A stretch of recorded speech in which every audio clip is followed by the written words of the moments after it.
इस वीडियो में मैं एक किस्सा सुनाने वाली हूँ और उस किस्से का नाम है सबसे ज़्यादा सुरीली आवाज़ किसकी। खोजा का एक मित्र बेहद संगीत प्रेमी था। कहीं भी संगीत का कोई कार्यक्रम हो वह उसे सुनने के लिए जरूर जाता था। भले ही ऐसा करते हुए उसके सैकड़ों काम क्यों न रुक जाए।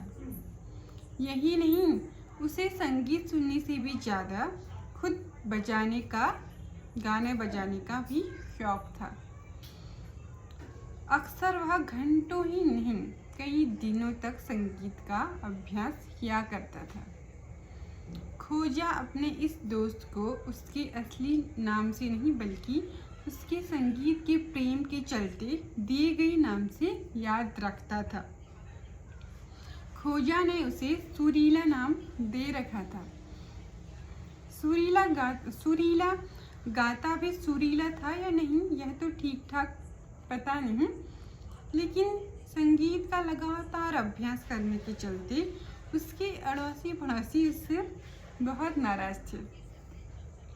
वे लोग अक्सर काजी के पास जाकर उसकी यह शिकायत कर चुके थे कि हमारे पड़ोसी को सख्त से सख्त सजा दी जाए, क्योंकि ये जनाब अक्सर अपनी बेसुरी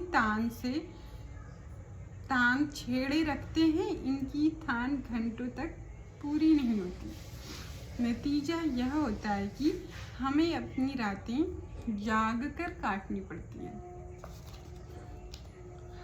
वह तो गनीमत समझी कि मुल्क के बादशाह को भी यह गलतफहमी थी कि वह एक अच्छा गवैया है। इसीलिए उसने अपने सभी काजियों को यह हिदायत दे रखी थी कि यदि कभी किसी गवैये के खिलाफ कोई अड़ोसी पड़ोसी बेसुरी तान छेड़ने की शिकायत करने आए तो उस पर ध्यान न दिया जाए। बादशाह का मानना था कि अक्सर लोग संगीत के बारे में कुछ नहीं जानते, इसीलिए वे अच्छे संगीत को भी बेसुरा ठहराते हैं। नतीजा यह था कि सुरीला अपने सभी पड़ोसियों की शिकायतों से बेखबर अपनी ही धुन में गाने बजाने में व्यस्त था। हाँ, जब कभी उसका मन किसी और के सामने गाने का होता था तब वह खोजा को अपने घर आने की दावत देता था।